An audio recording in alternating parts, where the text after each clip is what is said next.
Trump's campaign was just one of the topics we touched on during our exclusive White House interview with President Obama as he prepares for his address tonight at the convention. I also asked the president to weigh in on his wife Michelle's speech and whether he thinks he can match it. Pressure's on.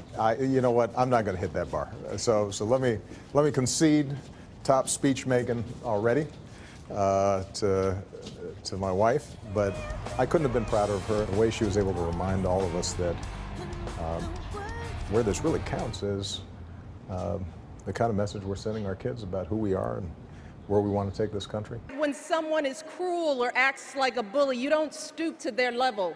No, our motto is, when they go low, we go high. She didn't name names, but did she feel like she wanted to call it out? She's always been concerned about the tone and the tenor of politics. You know, one of the things that we always talk about with our girls is, how do you treat other people? We're always reminding them, treat people the way you want to be treated. If you want to be an adult that's worthy of respect, then you have to be willing to give respect. One of the weird things about politics is sometimes we tolerate things that we would never tolerate in any other field or in our interpersonal life. We wouldn't expect somebody to repeatedly say things that were demonstrably not true and somehow get a pass. We would say, well, that's a problem. Does it feel personal? I mean, Mr. Trump has made it pretty personal against you. Well, I could give you a list, but I guess I probably don't need to. You know, the truth is that what Mr. Trump has done is to make more explicit and branded what really has been going on for a long time. This isn't new stuff. So we don't take it personally.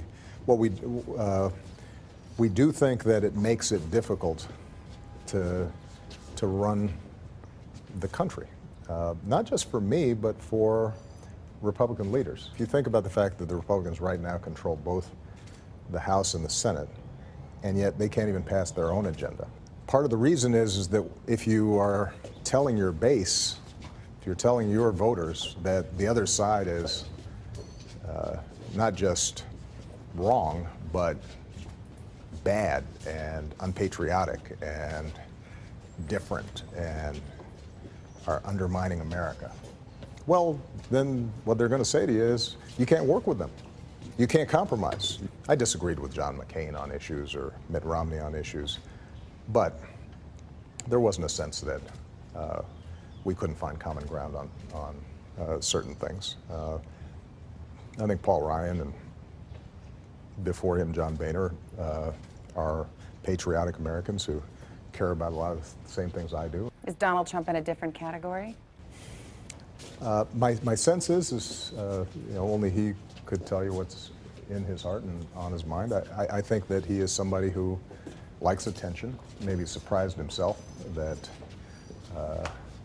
he got this far. When he says something like, I alone can fix it, you've been in this job for 8 years, how does that strike you? Well,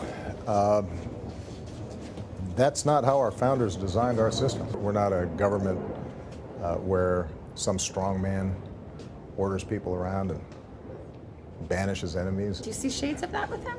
Well, I think that it is important for us to remember that we live in a democracy. And by definition, then, the way we solve problems is by everybody participating and arguing and occasionally having to compromise. But to push you on it a little bit, do you see something about Donald Trump that's different than your regular Republican opponent with whom you have disagreements? Absolutely. For one thing, he doesn't seem to have any plans or policies or proposals or specific solutions. The good news is we've got a candidate in Hillary Clinton who has put out very specific plans and programs and is telling you exactly what she's going to do.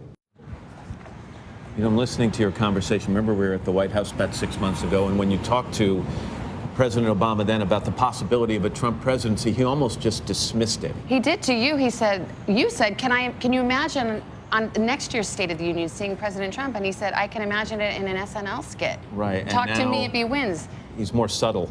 Now he's saying it's a possibility. Anyway, it's a good interview. Hello, Today fans. Thanks for checking out our YouTube channel. Subscribe by clicking that button down there and click on any of the videos over here to watch the latest interviews, show highlights, and digital exclusives.